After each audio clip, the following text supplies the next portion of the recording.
Honourable member for Ajax-Pickering. The Defence Minister, November 23rd, quote, "There has never been a single proven allegation of abuse involving a prisoner transferred by Canadian forces.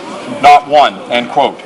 In one question period alone, the Minister repeated this line no less than 5 times. There was no ambiguity, no uncertainty. Just an unqualified statement dismissing disturbing allegations of torture. A statement we now know was false. Why did the Defence Minister fail to ensure he was speaking the truth before answering in this House? Why was it left to the Chief of Defence Staff to uncover this Minister's falsehood? The Honourable Minister of National Defence. Order.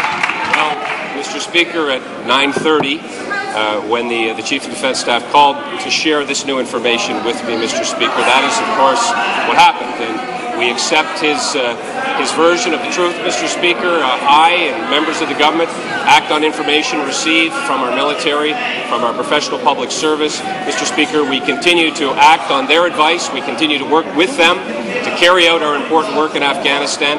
And great progress is being made, improving their human rights, improving their jail system through monitoring and mentoring, Mr. Speaker. We've made great strides, of course, also improving upon the failed record of the member and his government. The Honourable member for Ajax-Pickering. There was nothing new about this information. The Chief of Defence Staff asked questions, dug, sought out the facts, and then did the honourable thing.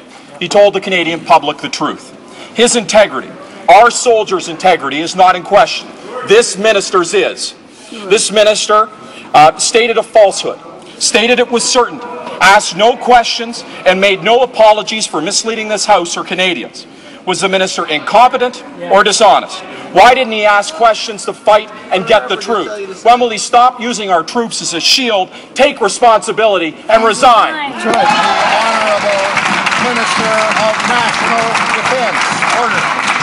Speaker, as I've said now a number of times, when the Chief of Defence Staff called a press conference to correct the record yesterday, he did so with the utmost integrity and honour, as he always would, as members of the Canadian Forces have, in carrying out their duties. Anytime there's been credible evidence, Mr. Speaker, they've acted as they did in this instance, as they did on other occasions.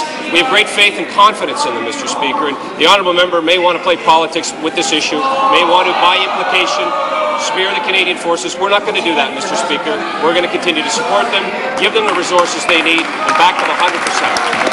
The Honourable